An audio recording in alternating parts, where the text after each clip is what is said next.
सारी दुनिया आज संस्कृत दिवस मना रही है। नासा जैसी बहुत बड़ी बड़ी संस्थाएं, बहुत सारे साइंटिस्ट पैसे खर्च करके संस्कृत भाषा पर रिसर्च कर रहे हैं।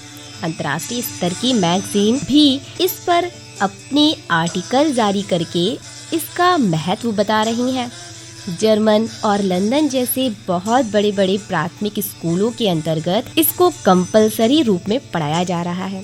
और भारत, जो इस देव भाषा का अपना जन्म स्थल है, वहाँ अपने ही घर में इसे उतना सम्मान और महत्व नहीं मिल रहा।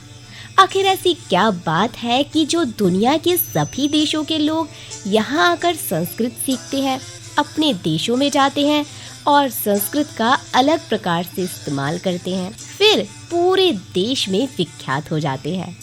आखिर क्या बात है जो विश्व के सभी देशों के आकर्षण का केंद्र बनी है संस्कृत? बिल्कुल बताते हैं आपको आज संस्कृत दिवस पर संस्कृत की विशिष्टताओं व तथ्यों के बारे में। किसी भी भाषा का जो सबसे प्रमुख भाग होता है वो होते हैं उसके शब्द या उसके शब्दकोश यानी डिक्शनरी। इस दुनिया के अंदर जितनी भी भाषाएं हैं उन सभी भाषाओं की जननी हम संस्कृत को कहते हैं, जिसके पीछे आधार है कि दुनिया के 97% जितने भी शब्द हैं वो सीधे या अप्रत्यक्ष रूप से संस्कृत से प्रभावित हैं, या कुछ ऐसे भी शब्द हैं जो सीधे ही संस्कृत से ले लिए गए हैं। संयुक्त राष्ट्र संघ की एक रिपोर्ट के अनुसार दुनिया की भाषाओं के 97% शब्द पूरी तरह से संस्कृत से प्रभावित हैं।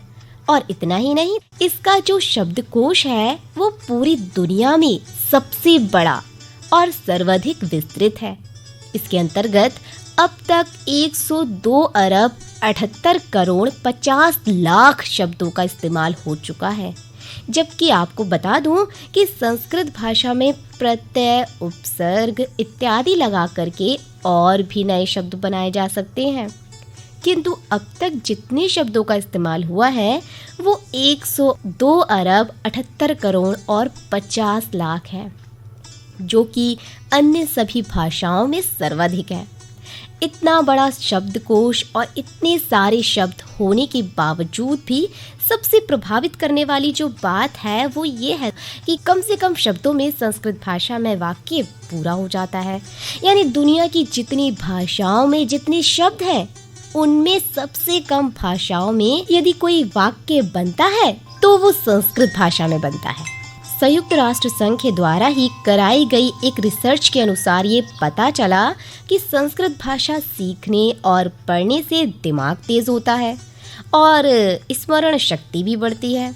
ये रिसर्च हुई लंदन के जेम्स जूनियर स्कूल के अंतर्गत, जिसमें कि 7 से 8 वर्ष के बालकों को रोज सुबह संस्कृत के वैदिक मंत्रों का उच्चारण करवाया गया।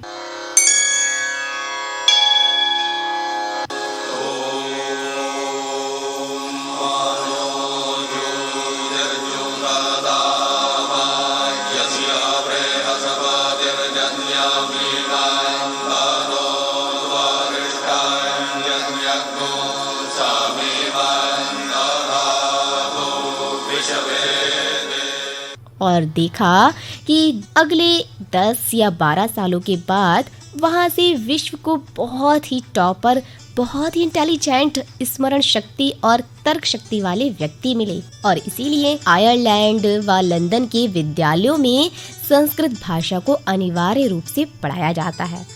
इतना ही नहीं, वैज्ञानिकों ने भी ये प्रूफ किया कि संस्कृत ही दुनिया की ऐसी भाषा है जिसे बोलने से हमारे मुख की सभी मांसपेशियों का अच्छे से व्यायाम होता है, जिसे ब्लड सर्कुलेशन बढ़ता है, जिसका सीधा प्रभाव हमारे तंत्रिका तंत्र तक पड़ता है और इसी के कारण मस्तिष्क की मांसपेशियां मजबूत और सक्रिय बनाई जा सकती है संस्कृत के द्वारा।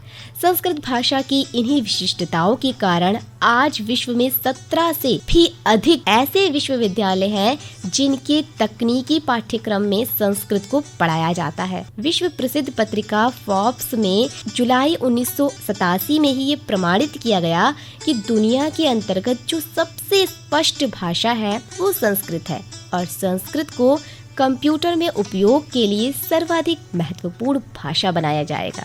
यानी संस्कृत भाषा इस दुनिया की ऐसी स्पष्ट भाषा है जो कंप्यूटर प्रोग्रामिंग के लिए सर्वाधिक उपयुक्त और उत्कृष्ट। इसके अतिरिक्त नासा ने भी ये स्पष्ट किया कि उनके पास अगली पीढ़ी के जितने भी कंप्यूटर होंगे संस्कृत भाषा में उनकी कोडिंग की जाएगी और उसने ये घोषणा की कि छठी और सातवीं पीढ़ी के जो कंप्यूटर हैं उनकी कोडिंग इसी भाषा में बनाई जाएगी।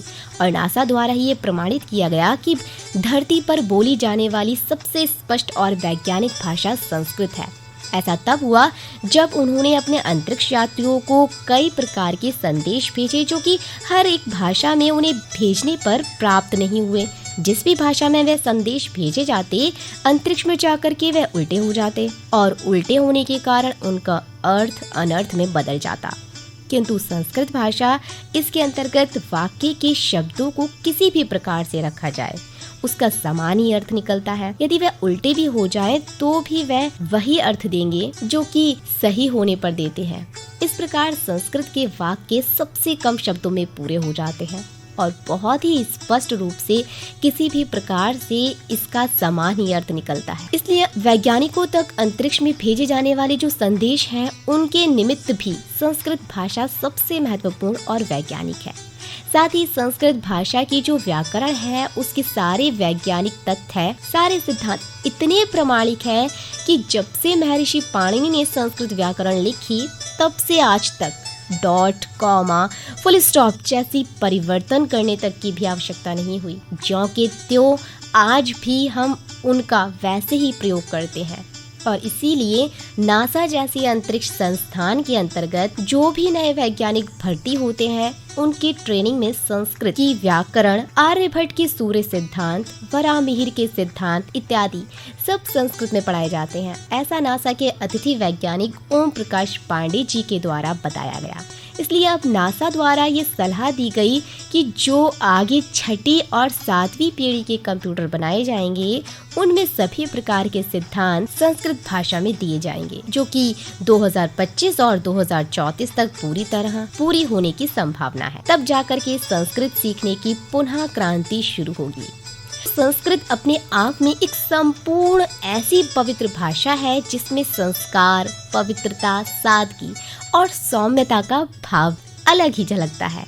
तभी तो कहा भी गया है कि केयूरना विभूषन्ति पुरुषम हाराना चंद्रोज्ज्वलः न स्नानम न विलेपम न कुसुमम नालांकृतं मूर्धजा वांगे का समलयं करोति पुरुषम या संस्कृत धार्यते श्रियन्ति अखिल भूषणानि सततम वागभूषणम भूषणम। यानी बाजूबंद मनुष्य की शोभा नहीं बढ़ाते, न चंद्रवत उज्जवल हार ही, न स्नान, न उबटन, न फूल इंसान की शोभा बढ़ाते हैं क्योंकि समय आने पर सारी चीजें नष्ट हो जाती हैं। केवल और केवल व्याकरण आदि से परिशुद्ध करके धारण की गई संस्कृत रूपी आभूषण ही मनुष्य की शोभा बढ़ाते हैं जो समय आने पर भी नष्ट नहीं होती। इसी के साथ संस्कृत भाषा में दर्शन का सार और ज्ञान का तत्व ही समाहित नहीं है, मनोरंजन का खजाना भी संस्कृत भाषा में खुलता है। तो आइए आज संस्कृत दिवस के उपलक्ष्य में सुनते हैं ये गीत और 2 पल के लिए करते हैं संस्कृत में एंजॉयमेंट।